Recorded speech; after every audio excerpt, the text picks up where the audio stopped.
Welcome to another episode of the Shakedown podcast. With me, as always, my co-hosts, Shez and Baxty.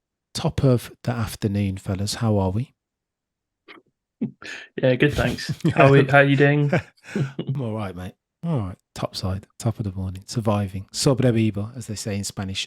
Shez, how are we keeping, sir? We still alive? Just about. Yeah, all good, man. It's been a good week. How are you? Let's go. I'm all right, mate. Surviving. Still at the old the 9 to 5. It's taking out of me, but we move. Shouldn't complain. Still employed. Should we talk about this F1 shenanigans, the Australian Grand Prix, which was the weekend just gone? I don't even know where to start with this, fellas. I tell you what, let's talk about the red flaggery and sports entertainment, because rapidly, again with my old school F1, back in my day, hat on, I'm questioning whether we are seeing more entertainment than sports in F1 in 2023. True or false, Shez? Do you think the FI used the red flags to try and create more entertainment and not so much in the name of safety? Because that's an issue, right, if they did do that? Yeah, I mean, there's a couple of things to unpack here, right? So the late red flag definitely felt like a bit of a tenuous one. The earlier red flag, I guess, you had marshals coming out on track. You had a whole bunch of the race to go anyway. So actually, it probably wasn't quite so heinous. It did mess up the race a little bit. Let's divide and conquer then, Shez. Let's talk to them each on their own merit. So Albon early was just gravel, right? And if I'm not mistaken, I can't remember a specific instance, but gravel, just get a couple marshals out there whilst the safety car's running round at a measured pace to bloody sweep the gravel up, or no? Yeah. Am I oversimplifying? No, I mean, I don't think so.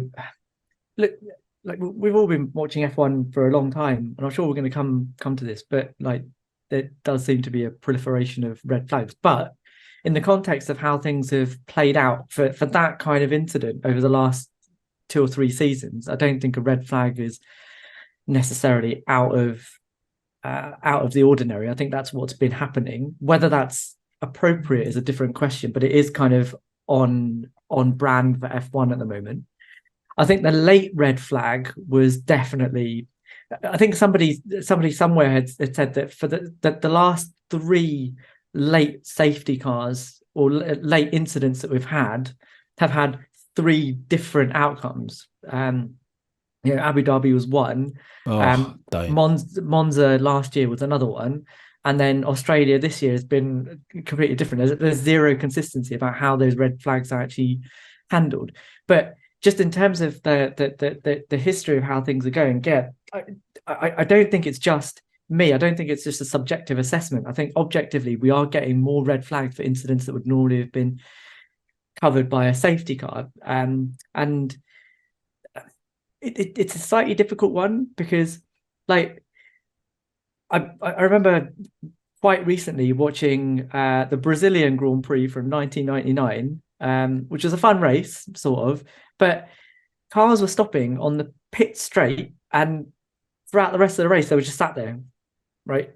No one collected them. They were just sitting there. I can send you a little picture, but maybe I don't know if that's the benchmark to which we want to compare ourselves in 23.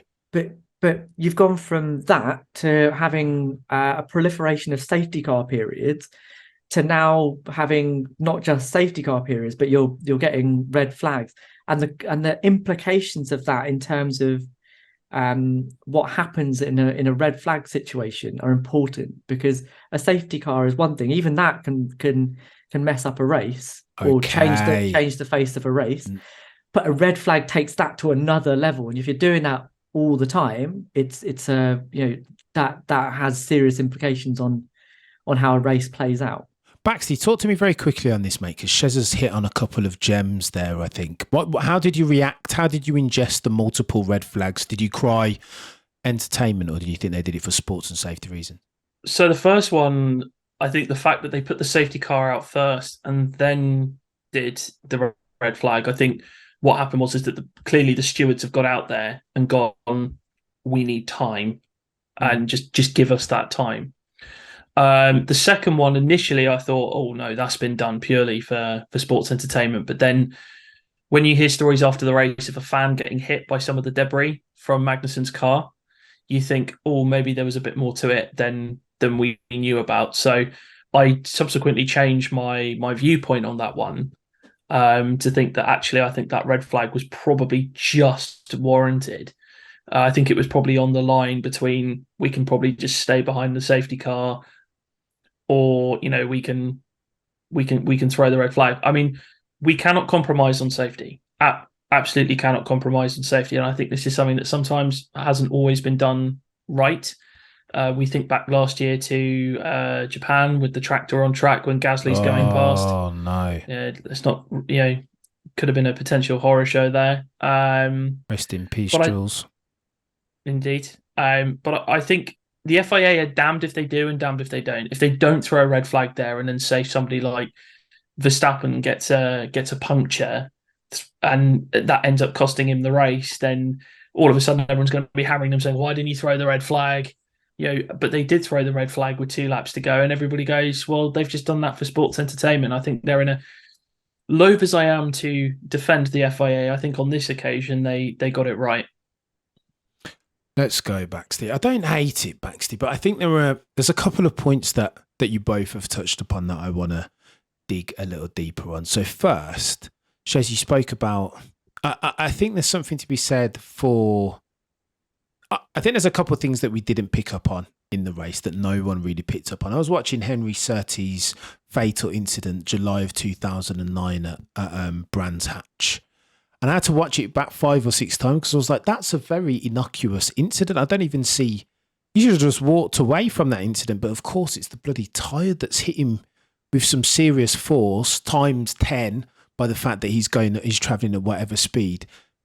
K-Mag's tyre, the tether on his tyre, like, it was a similar thing, right? The tyre was like just snow, but that's the time to bloody red flag the thing. And by red flag, I'm not talking about red flag and then everybody proper red flag and everybody stops, right? Like if there's a tyre like bloody like travelling down the track, then that's a massive risk that, do you know what I mean? We can't have that with any sort of regularity because that's Felipe Massa, Surtees in 2000. That's how people get seriously injured and or killed, right? So I think they missed that first and foremost. Secondly, I understand why they would red flag, and again with Sen 94 fresh in the memory, these new bigger tyres, and there's all this stuff about warming up the tyres. So I think they're quite paranoid about that, leaving the safety car or leaving the F1 cars out behind the safety car for too long, and then letting them go for hell for leather round Albert Park, which is a bit dodgy anyway. It's only going to be accidents, and in the end it was accidents anyway, wasn't it? I don't know. But yeah, and still, I agree with you, Shez. The deployment of the final one with Abu Dhabi still so fresh in the memory feels, I don't know. I just want consistency from these guys, and that's the one thing that we're not getting still in 2023.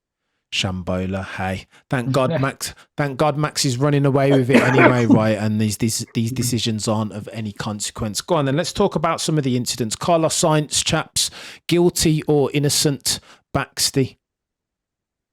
Unfortunately, I think he is guilty. I think the stewards were a little harsh. I think they probably should have just given him a reprimand, but he was definitely guilty of running into Alonso.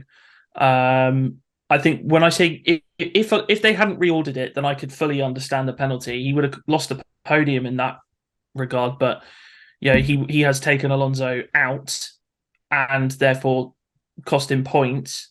But because he was reordered back to third place and he didn't lose anything as a consequence of that accident, I think it should have just been a reprimand. I appreciate that there were mitigations there with tyres and it being a proper race start rather than it being a rolling start behind the safety car. He did have a drag race with Gasly down into turn 1 before Gasly went off into the gravel. But I think guilty, but the penalty was harsh considering that he then lost all points. This in a normal racing situation that he'd probably get a 5-second penalty and drop down a place or two. Whereas because of the fact that they then did a lap behind the safety car and ended the race, he's lost everything, and Ferrari have ended pointless. And that's where I think it was a bit too harsh. Shez, talk to me, sir. Innocent or guilty, Carlos Sainz Jr.? Definitely guilty. Like he definitely had Alonso off, but I probably don't think he should have got a penalty. And the reason for that is the inconsistency again from the race stewards. That on the one hand, they say to Carlos, even though it's the first corner of essentially a race restart of a race start, you're going to get a 5-second penalty. Whereas Pierre Gasly, one corner later, has had himself and his teammate off, and they've said, "Oh, it was the first lap incident." Well, how do you square those two? That's you can't square them. That is techie. Let me say to Carlos Sainz first and foremost, I feel like I've been a bit harsh on the fella. I still think he was responsible for the incident. Whether or not he deserved the penalty, I'm not quite sure, because the inertia, he hadn't yet got to the point in the apex where he could leverage, where he could just turn the steering wheel. We were still kind of on the exit of the apex, kind of a little bit. So the natural angle of his steer would have taken him into Alonso. So I think it's a tad harsh. Maybe you could argue that Carlos Sainz should have had a little bit more foresight and been a bit gentler. I mean, there's millions around. You know what it reminded me of, Baxty, as a dude that plays games? Yeah. It reminds me of your, like on the F1 2023 game, first corner, first lap, something is going to happen. There's going to be an incident, and these guys, for the most part, were driving like they were F1 virgins, trying to do you know what I mean? Just trying to win the race at the first corner.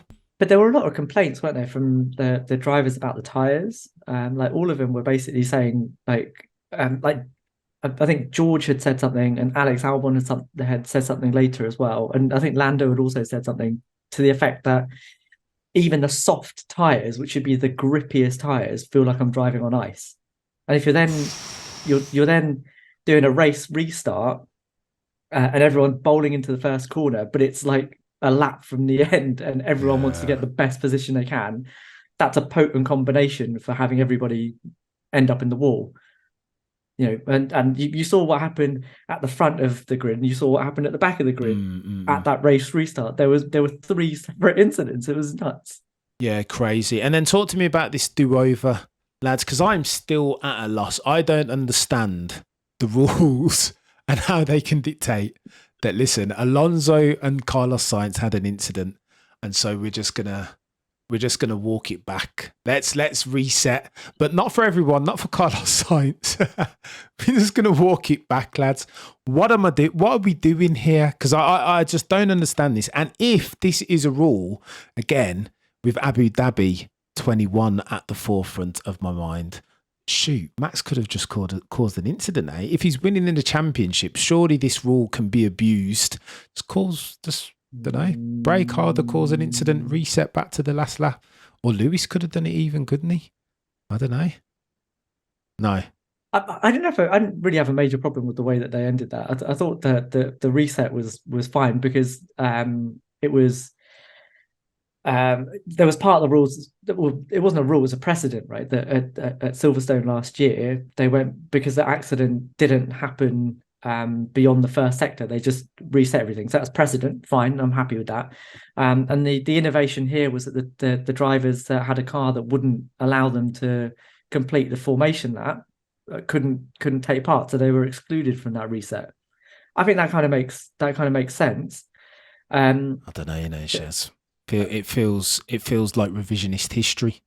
History. If Alonso and Sainz are in this is F1, right? And this is what a lot of people, like newer Drive to Survive fans, kicked off about in Abu Dhabi 2021, because it just felt unfair. But F1 has these crinkles and these nuanced things. Sometimes you get taken out, and if you get taken out, there should be no walking back. Don't reset to the bloody last lap. What, Alonso was there, and Sainz, it's just a racing incident, in the words of Charles Leclerc, right? You can't then just do a minority report, and I don't know, it just feels weird. But those are two different things, right? I mean, like, I don't want to. In fact, I'm not even going to bring up. I'm not going to bring up 2021. but in this situation, It number one, the situation has been created by having a race restart. Second of all, there's no way, and it's not just about the drivers that have fallen off the track, right? It's not just about like the Gaslys and the Ocons that can't be reclassified. It's about, you know, the drivers that don't, like Alonso, who has spent the entire race like maintaining that third position with a phenomenal drive, and then you're telling them that they because of a contrived situation, they have no chance of getting that back again. As is the life of an F1 driver, surely. No, I don't. That just seems like unfair. Unfair, but this is F1. Baxty, talk to me. Am I barking at the wrong tree, bruv? Because I think there's something to be said for this here. You can't just. This isn't go back to my last save in a game, right? Like you can't. This is F1. This isn't how this works. I agree with Shez that there was precedent from Silverstone last year, but the difference being is that was done at the first lap. So essentially, they just said, right, we've had one lap. But that was a total disaster, so we're just going to start again. But we'll just have one lap less.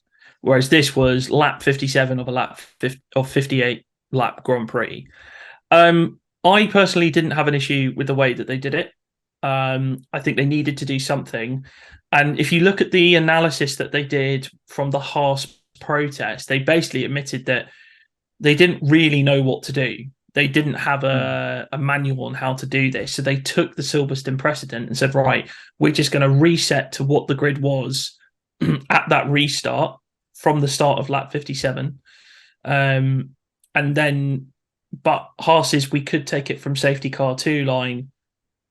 Potentially, we could have done that. But we are satisfied with what Niels Wittig and his team came up with when they made that decision. So I think this is probably going to be, I mean, hopefully this situation doesn't arise again anytime soon. You know, these are consequences of lap 1 accidents. But again, it's a damned if you do, damned if you don't. Yeah. Yeah. Well, I mean, people were going to moan. I mean, look who got screwed over with the reorder. You had, obviously, Sainz would have got screwed over anyway because of the penalty, but Hulkenberg potentially missed out on a podium. A podium for Nico Hulkenberg. Unbelievable. Sonoda missed out on another P4. Alfa Romeo lost points with Bottas.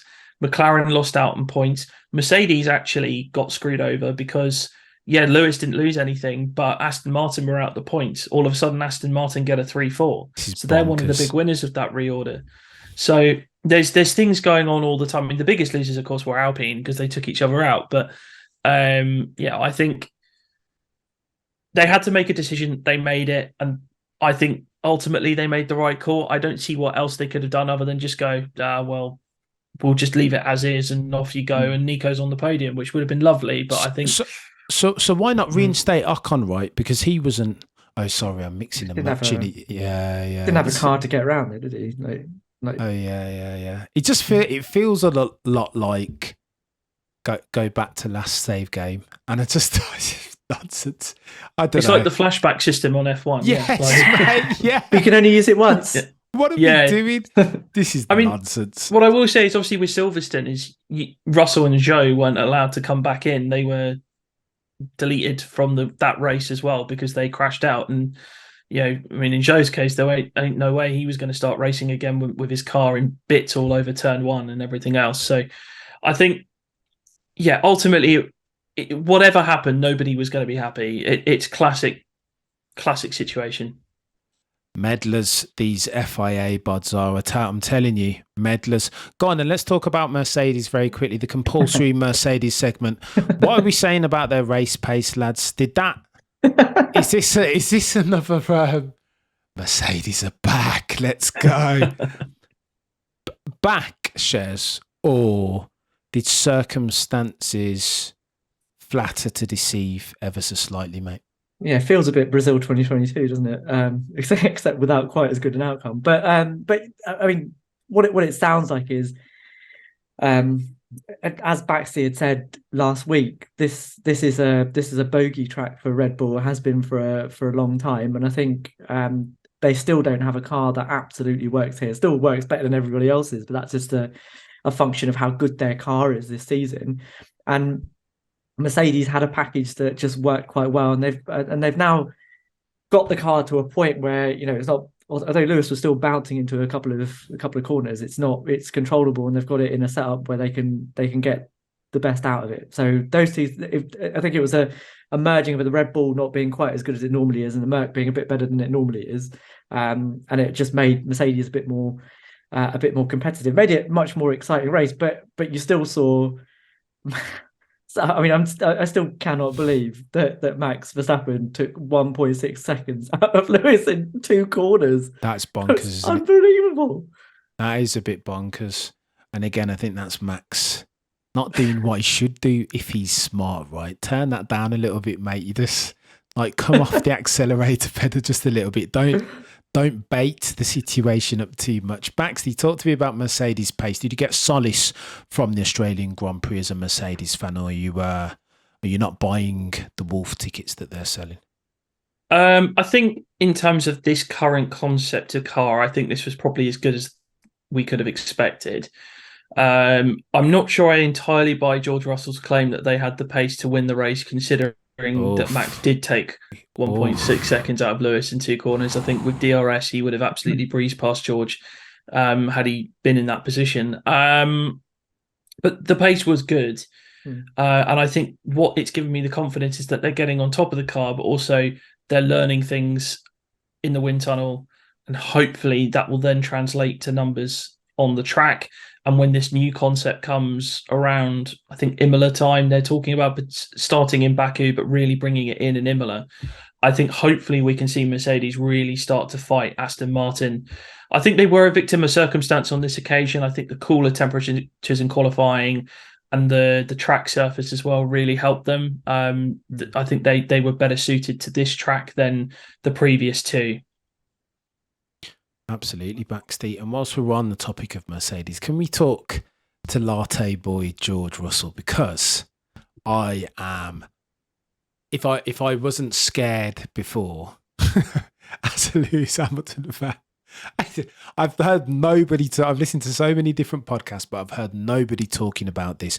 Tomo kind of alluded to it on the Sky Sports podcast, but I'm going to get a bit deeper. As Tomo was saying, it's more nuanced than if you're analysing drivers' performance, then you need to be a bit more nuanced than just results. And I think this is case in point with George Russell.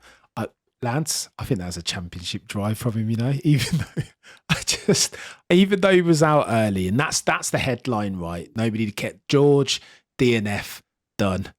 What I saw from the fella, and I've watched it back a couple of times, I would recommend anybody that's got YouTube app, go back and watch the highlights and watch this fella off the start. That's the way. And Lewis did the same as well. Fair play still. Lewis absolutely did the same as well. But as I watched George Russell, and he stuck to the inside of that track like glue. And that's what I've been calling all of those other drivers on the grid, 19 of them. That's the way you deal with Max Verstappen, right? Sack off the switchback. Don't even attempt to overtake him around the outside. If that's what he's selling, don't buy it. George Russell off that start was hugging he practically had one tyre on the grass, and I was loving it. It's like, okay, so that's how you handle Max Verstappen, and George Russell has clearly done his homework. The fact as well, I'm gonna praise. Excuse you, Shez. You all right? Sneezing? No, don't be daft. It's fine. The fact that as well, if we're talking about in-race awareness and the ability to make a call on the back of safety car, red flag, etc., etc. We know now, we've seen it in real time, that safety car and red flags, the ability to make those calls in real time is bloody important, lads, because we're seeing unprecedented instances of this in 2023. And that trend isn't going away, right? It's going to continue.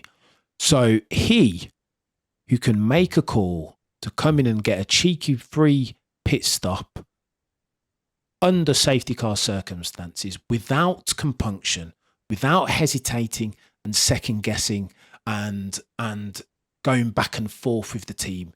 That driver that can get his Alain Prost on and just nail those is going to have amazing success in this era. And that's what I see from George. Hence why, lads, if I am a Lewis Hamilton fan, here's me, lads. I am nervous. I'm literally looking at the bookmakers today to see if I can put a cheeky bet on George Russell to beat Sir Lewis over the course of the championship, because he's behind now. I think there's 20. Is there 20 points between them? Something like that, 18 and 38. I've never been more sure, lads, and Team LH are going to completely destroy my life for this. On the back of what I saw from George Russell at the Australian Grand Prix, I've never, ever been more sure, barring accidents, that he'll beat Lewis over the course of a championship. Shez, tell me that I'm talking nonsense, mate, and being sold snake oil on the part of GR63. Yeah, so we talked about this straight after the race, and you I think you said that George Russell was your driver of the day. Did you still think that? Not walking it back, bruv. I'm genuinely. Yeah, okay.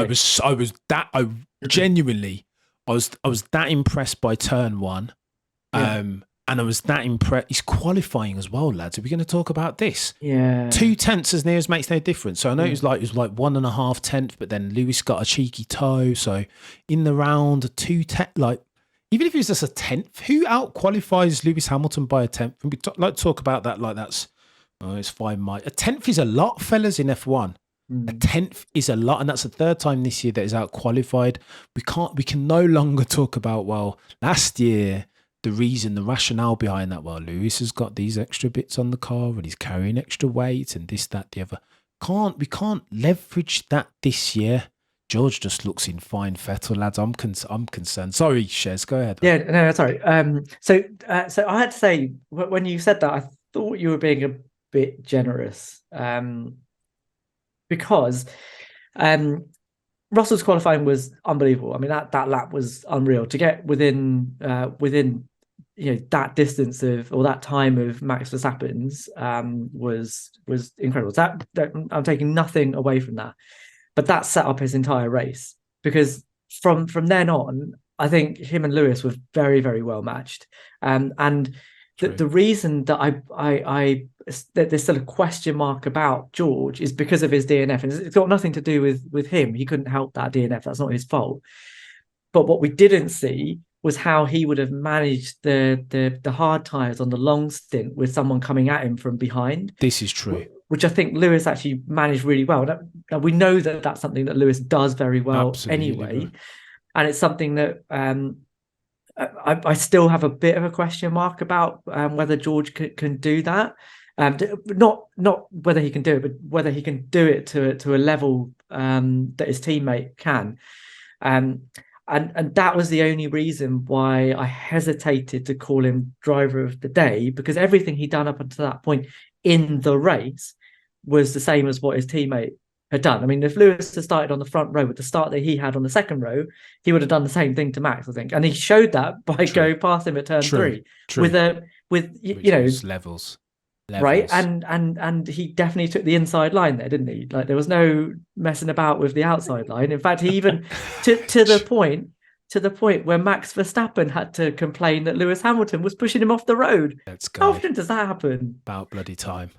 So that's why I still think in the race it was too close to call, and there were too many unanswered questions. But in qualifying, there's no question. George did the business, and it was scary. Yeah, I'll give you that. Mate, ominous. Shez, who was your driver of the day, by the way? Mate, you know what? For this race, I really didn't have one. There were so many. Like everyone. Look at this sideline merchantry. Look, okay. Like if I was getting, the problem for me is that I know who with all of the information that I have in front of me on race day. Lewis was the person that made the least mistakes and maximized his car the most. If Fernando had got past Lewis, I think I would have switched those two around and given it to Fernando. I think it's as simple as that. It can't be Max this in Australia, because he got mugged off the line. He got mugged into turn 3. I think we're going to talk about this, so maybe I'll keep my powder dry again. But it can't be Max. So by default, it's Lewis. Baxty, talk to me about this George Russell hopium that one Cameron F1 keeps drinking. Well, I mean, we've seen that kind of race start before from George. We saw it in Sakir in 2020 when he mugged Bottas off the line as well. Did the exact same, just hugged the inside and went, "See you later, son. I'm off." But to do it, it's one thing doing it to somebody in equal machinery. To do it in a car that we think is probably the third or fourth fastest, probably the third fastest at the moment, I would say. And he's done it to the dominant car. That's impressive. I mean, look, Mercedes signed George because he's the next one. He's the next champion. He is their pick to be the next Lewis. So the fact that he's going in and being competitive is no surprise to me.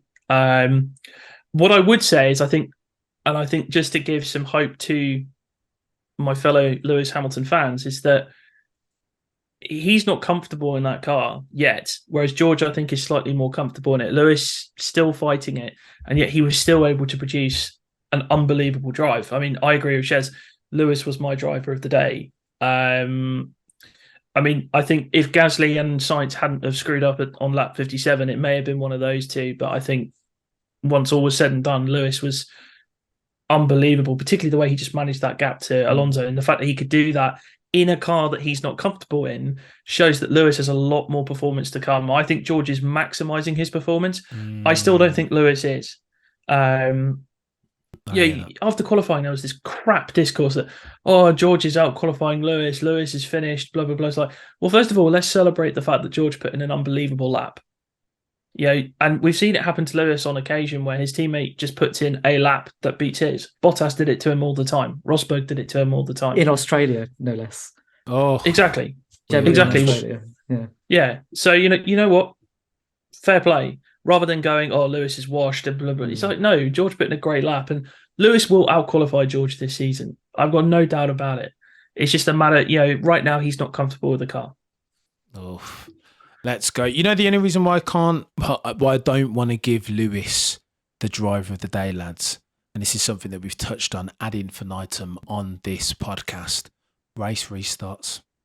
I messaged Baxty straight away. I was like, mate, what did you do? I said, let me reserve judgment and see if Lewis can get something done off this restart, or at the very least not lose a lot of time to the chap in front who was George Russell and the chap behind Max Verstappen. And inevitably, again, lads, he just loses lots of time. I watched my boy Nasher on the last lap and he was like, race restarts. What did we do? Like, again, it was of no consequence ultimately, but F1 shares is a story told in tenths, right? Like, it's not good. It's not good, that race restart stuff. And God forbid it ever gets to that circumstance where we're competing for a championship as Lewis Hamilton fans and then still safety car every race, red flags every other race, or four in what, like, do you know what I mean? These things are important, Shez, are they not? They are. I didn't really think there was that much of a problem off the line. It wasn't the worst thing in the world. I don't want to make. These are just little things. These are. And okay, I take your point. It wasn't a great race restart. Yeah, it wasn't a terrible one. It wasn't the worst, but again, all these guys. So George gapped him, and then Max not gapped him, but gained on him off the race restart, as I suppose you would expect from Max Verstappen in that RB19 potentially. But I don't know, bruv. I don't know. Let's see how he gets on next race restart, because I just think it's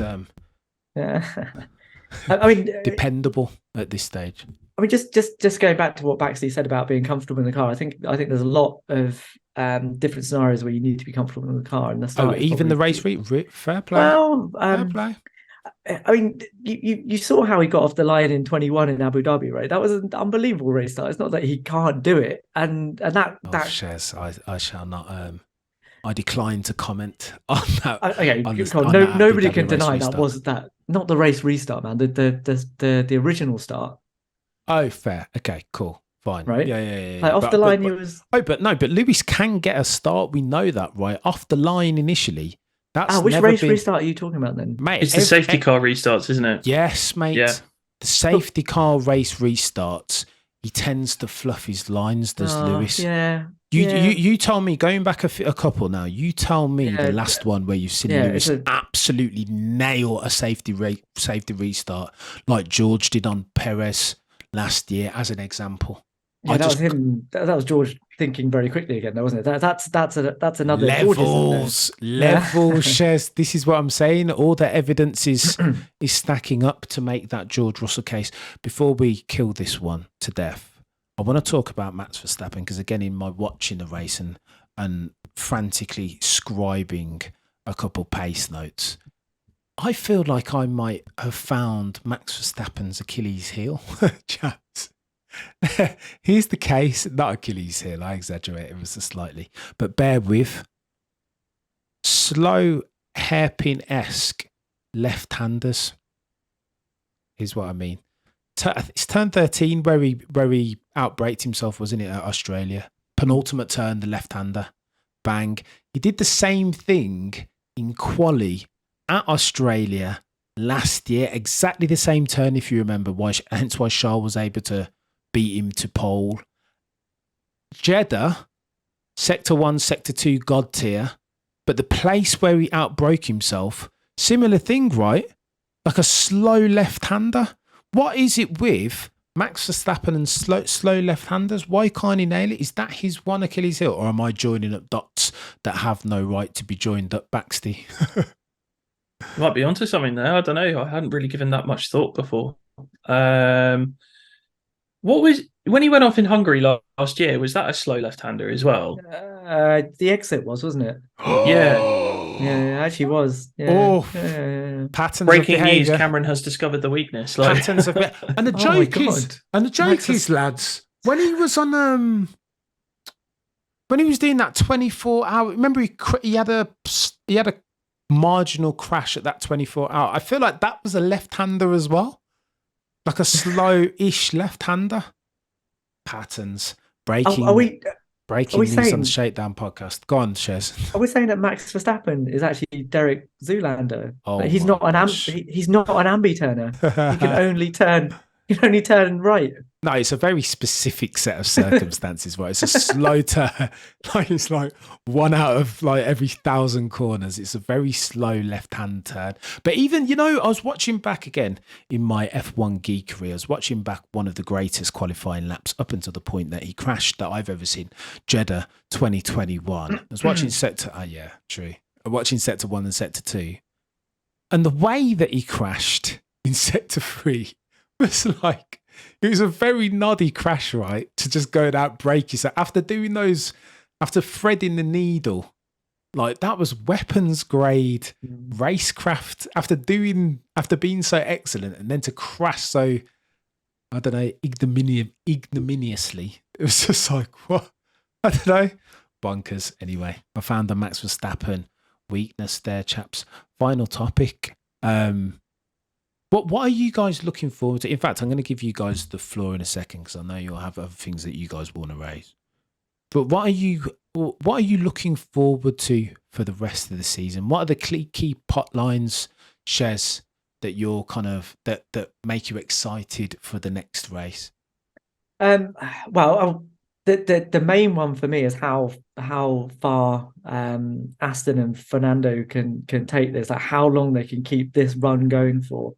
And so I had a funny little thought. Somebody had said that the way that Fernando keeps taking these opportunities and has managed to whack the car on a podium every single race, at some point he's gonna win one. It made me think about 2004, right? So 2004, Ferrari had a car that was basically like days quicker than everybody else's. And the closest challenger that season was Jensen in the Honda. Was it a Honda? It was a BAR in 2004, wasn't it? And it was the best season up until that point. It was the best season I think that BAR had ever had and ever were going to have. Didn't win a race. They finished second in the championship without winning a single race. In fact, the only races that weren't won by Ferrari were won by McLaren. And I have a horrible, horrible feeling that's what's going to happen to Aston. That they're going to be nipping at the heels of of Red I- Bull, I- but I- Red Bull are just going to have too much for them. And Oh. when they do slip up, you know, is someone else gonna take the opportunity? I hope not. I hope Fernando gets a race win because I'd love to see it. But that Fernando Alonso, mate, is like a dog with a bone. If he gets an opportunity, if you give him a sniff, yeah. you give him a sniff of a victory, mate, that's a mantra. That is a Fernando mantra. That if there's a sniff, he'll win it. Like you don't just need more than that. Yeah, he's a bit of a killer in that sense. Very clinical. Baxty, what's your storyline going forward, mate? There's a lot there that I'm looking at the stories of 2023. There's a lot there that's keeping me interested. I think obviously you've got the Mercedes. Can Ferrari recover? Can anyone catch Red Bull? But I'm going to go to the back of the grid actually for my one, just to spice it up a little bit.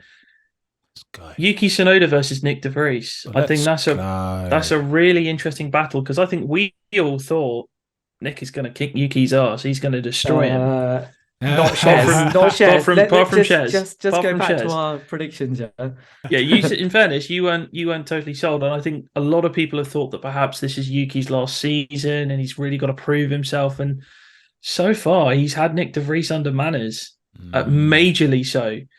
And we know that Nick De Vries isn't a mug. We saw what he did in the Williams last year. We know he's a Formula E world champion. He's a very good driver, but he is not on top of that AlphaTauri. And I mean, a lot of people thought perhaps that Red Bull seat was there waiting for him in 24, but right now, looking pretty average, isn't he?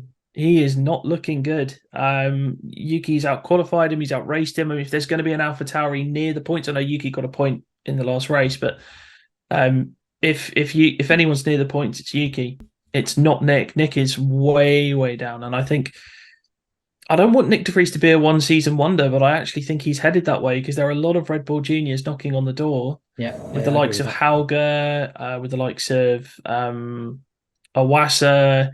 There's a couple of others I can't think of off the top of my head. Liam Lawson, all these guys. Actually, do you think he's a little bit like the Brendan Hartley of 2023? Oh my goodness. How dare you? You know what I mean? Like, dependable, can get a car around a track in a sort of reasonable time, but he's not really going to blow your socks off. I wouldn't go that far yet. I want to see a bit Premature. more of Nick just now. But he could be by the end of the season, absolutely. But yeah, it's shocking to me that Nick is not doing as well as I thought he would. I thought it would be closer between the two of them. The truth will find you, lads, on an F1 track. The truth will find you. I feel like a one and done circumstance can flatter to deceive. That feels like that's the term of the podcast. Go on, Shez. Well, look, because I really like Yuki and I really, really want Yuki to do well. Like if there's one driver on the grid that I really want to do well, it's my mate Yuki, and he's just come off the back of like two fairly chastening seasons against Pierre Gasly. And what I guess the question I'm asking you, Baxley, is: do you think that Yuki is looking good at the moment because Nick isn't very good, compared to Gasly being quite a good benchmark the season before, or do you think that Yuki's taken a step? I think Yuki's taken a step. I think he's realised he needed to step up. I just before we came on, actually, I saw a little headline that said that he sat and watched Fernando versus Lewis from Hungary in 21 to help improve his defensive driving. He said, right, what's Fernando doing there? Let's go. So he's learning his craft, and he's realised, a bit like Lando did with Daniel, is that he realised, okay, I've got a teammate who's coming in, who's the business. I've got to step my game up. And actually, the guy coming in who's allegedly the business is not doing the job. Yeah. And it's the guy that we all thought that's a bit of a joker, and everybody else that's actually got their serious head screwed on and is going out there and doing the job. Yeah, I love that. Let's go. The truth will find you. I'm keen to see the exact upside of this Red Bull, lads. I'm honest. I'd love to just, if I had one wish, I would love to make them turn up all the dials to 12 around a track like Spa and just see exactly how much quicker they are than the rest of the field, because I'm not sure that we've seen it yet. Saw the interaction between Max and his engineer his engineer chastising Max. I'd love to be privy to that conversation, be a fly on the wall. I suspect that he's telling Max to chill out, mate. You've got a couple of championships. If you play your cards right here, there could be anywhere up to 2 or 3 championships in this. But if you go balls to the wall and keep your foot planted on the loud pedal, then the FIA are going to get into artifice and skullduggery and peg you back like they have done so many others, Ferrari and Mercedes, before them. It's going to be interesting, fellas. Is there any other business? Is there anything that I've missed, Shez or Baxty? No, just a sort of final one on what you've just said. I think number one, if around Spa, their favourite track, they turned everything up to 12. I think they'd probably be they'd probably end up starting Monza a week early. They're just that quick. But what do you guys think about whether or not the ATR stuff is going to cause a problem for them? Do you think that's going to have an impact later in the season, or do you think there's too much? They've got too much in hand for it to even become of any consequence. An impact of consequences. That you just said it, Shez. I think before the season started, I think it was a lot of people underplayed it, right, and said it wasn't really a penalty and all this stuff. It's like, I don't know, 7 percentage points, 10% of their total, 63% versus an Aston Martin. I believed them when they said it was going to be of consequence, but that discounts their bloody advantage now, right? Mm-hmm. Like how I think the rest of the pack will gain on them, but the rest of the pack gain on them enough to be able to take 25 points off them? I don't know, lads. Because again, we haven't seen the gap proper, have we? If you can pull out what you said, Shez, 1.6 seconds in a couple of turns over Lewis Hamilton, but then extrapolate that out, we're looking at like 2.5, 3 seconds, maybe over the rest of the field. Like, so this is what worries me, right? Is that this isn't an advantage that's gonna get wiped out at the end of 2023. This is going to last for season on season. And I know we've got a budget cap now, so like there's a little bit of a change in terms of how the order might end up. But if you look at other sort of really dominant runs, if you look at what Ferrari were like in the early noughties, and you look at what Mercedes were like, there were always seasons where they were like a million miles ahead of everybody else. Your 2004s, your 2002s, your 2020s, but then there were also other seasons where there was another challenger that was a little bit closer and sort of it was a bit more nip and tuck. But ultimately, that team that knew how to win under that rule set still won. And I have a horrible feeling. In fact, Red Bull did this already between 2010 and 2013, where 2012 was pretty tight, and then 2011 was just a walkover, and as was 2013. So what my worry is that they're going to get into that rhythm, that little groove of knowing how to win, and other teams will get a bit closer, and 1 or 2 seasons will be a little bit closer, and we'll think, next season will be an absolute classic, and then it just won't be, because Red Bull will go, that was a bit too close, and just pull out all the stops. And that's what my worry is for the next 3 or 4 seasons, that nobody's going to catch them. And Shez, you said it there, right? The number is 3, like anywhere between 3 and 5 seasons.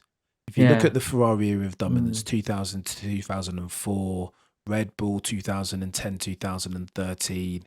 Okay, so Mercedes extended that, but again, like the longer term trend dictates that it's anywhere between 3 and 5 years. So by that logic, Red Bull have probably got another 2 to 3 years in them. And as well, lads, remember that yesteryear there was no cost cap, right? So whilst the learning curve was cumulative and it was difficult for those guys to catch up, they could still throw unlimited financial resource at that problem. That makes me think that potentially 3 to 5 years might be on the lower side of things in a cost cap area. It could be more. I mean, a lot of it comes down to like when there's a rule set change, who makes the best of that rule set change. And the problem for every other team is that Adrian Newey manages to nail those better than anybody else. Do continue, sir. Your any other business is? we'll probably end up doing a longer form podcast on this because there's so much to talk about, and we've only got a couple of minutes left. But obviously, news broke yesterday that Felipe Massa is exploring legal options about the 2008 championship. It relates to Singapore. It relates to what Bernie Ecclestone has said recently, that basically they said they knew about it in 2008, but they didn't investigate it because they wanted to keep the sport, out of the headlines and no scandal. And actually, for me, Felipe is the true champion, and I always see Michael as the sole holder of the world championship record. There's a lot to unpack here. I mean, I think from Felipe's perspective, I think he's absolutely right to at least ask the question, because this is a new revelation, certainly on the part of Bernie, that they knew in 2008. I know there's been suggestion in films about Max Mosley that he knew, they did know, but they didn't have the evidence, and that's why they didn't act on it. But look, if the FIA are going to go back and explore championships from 2008, then they can go back and explore everything, and it's not in their interest to do it. And I think this is just Bernie stirring the pot to try and tarnish the legacy of Sir Lewis for a number of reasons, and I think we all know what they are. Mate. And he just needs to disappear off and worry about his court case, but instead he's spending more time crapping on Lewis, which is not good for me. I'm not comfortable with all of this. Correct, Baxty summed it up very nicely. But Bernie's always been one of these guys. He's I find it quite ironic that Bernie was so averse to the social media thing, because he's proper social media. He's a PhD level attention seeker. Every time he opens his mouth, whether he's talking about taking a bullet for Putin, it's like these bonkers Andrew Tate-esque sound bites that come out of his mouth, and I'm just like, really, Bernie? Like, you look really looking to dig up these old bones? Is that what we're doing here? Because there are lots of bones to be dug up, Bernie, if we want to go that right and start auditing these things retroactively. It's a bit dodgy. Shez, talk to me about this very quickly, bro. Yeah, I mean, I think absolutely the same. First of all, I don't really see how they walk back 2008 anyway. Even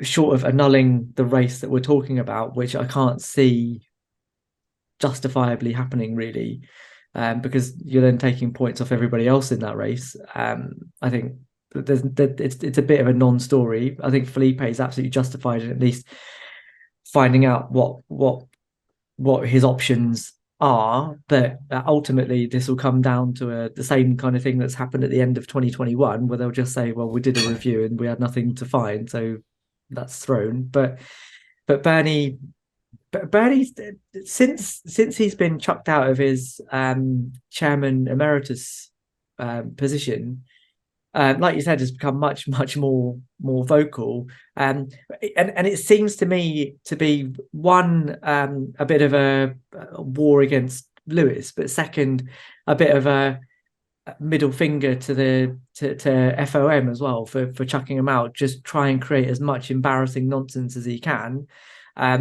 with a sort of tenuous "I'm part of the F1" link to his name, to embarrass them as much as he can, to force them to keep making statements where they have to say that we don't have anything to do with Bernie and his views are not ours. Just go away, Bernie, man. Come on, mate. Have you not had enough limelight in all your just really? And I agree, Lewis absolutely nailed it. I think he was talking about Nelson Piquet, but I think this applies to Bernie just as much. Why are we even putting a mic in front of these fellas' faces at this point? What's the point? There is nothing good that can come out of Bernie Ecclestone's mouth at this stage in his life. It's all nonsense, and it's almost he almost brings the sport into disrepute every time, right? With every breath, and I'm just, go away, Bernie. You guys. But Cameron, it is a at this stage of his life though, because I think he's really ruining his own legacy, which is a strong one. We would not have the TV feed and the production values and stuff that we have now without what Bernie did. I understand that he wasn't able to take it to where it is right now, but we're not in this position. We wouldn't be in this position if he hadn't created the deals. I agree with you. You're right, Shez. But he's ruining that legacy by what he's doing right now. I totally buy that. The problem is, Shez, like most people don't know what you just said. Yeah, agreed. So but that's what we're here for. So you, I suppose, but we're not here to educate people on F1 and history. But I think you're only as good as your last result, right? You're only as good as your last race. And Bernie's last 20 races, the last 20 sound bites that have come out of his mouth, from Putin to Nelson Piquet, is not a rate. Like everything that comes out of his mouth these days is just evidently incorrect, and ergo brings the sport into disrepute, right? I mean, he'd outstayed his welcome long before he was actually kicked out of that role. I totally agree with that. But it's a shame that he's decided to go down this route now, because it makes Bernie, one thing I would say about Bernie is that he had the right idea by having Herman Tilke on retainer, because he's building circuits, whereas now they want to go down the street circuit route. Love it. And I think that's a positive to say about Bernie, but clearly he's interested in maintaining Michael's record and keeping that legacy alive. Even though Michael said all those years ago, records are made to be broken. So if my record goes, fine. That's the whole point. Maybe he won't be so sad if somebody else wins that. Max. Mate. Again, yep. Without being able to evidence it definitively, again, if I'm a betting man, Shez, I'm putting my mortgage down on that. He would happily have Max do 17 back to back. Like, he wouldn't be complaining about that. Bernie, do us all a favour, mate, and just go to the BVI, British Virgin Islands, put your feet up, mate, have yourself a drink, and leave us all alone in 2023. Thanks for the memories, mate, but I think you've I think your best days are behind you. That's been another Shakedown podcast. On that bombshell, I will say thank you for co-host Baxty, co-host Shez. Catch Baxty at BaxtyBF1 on YouTube, BaxtyB on Twitter, Shez at ShezMed on Twitter. Both of these guys dropping bars, knowledge ad infinitum, the hot takes, the insights, the analysis that you will not find anywhere else in the world.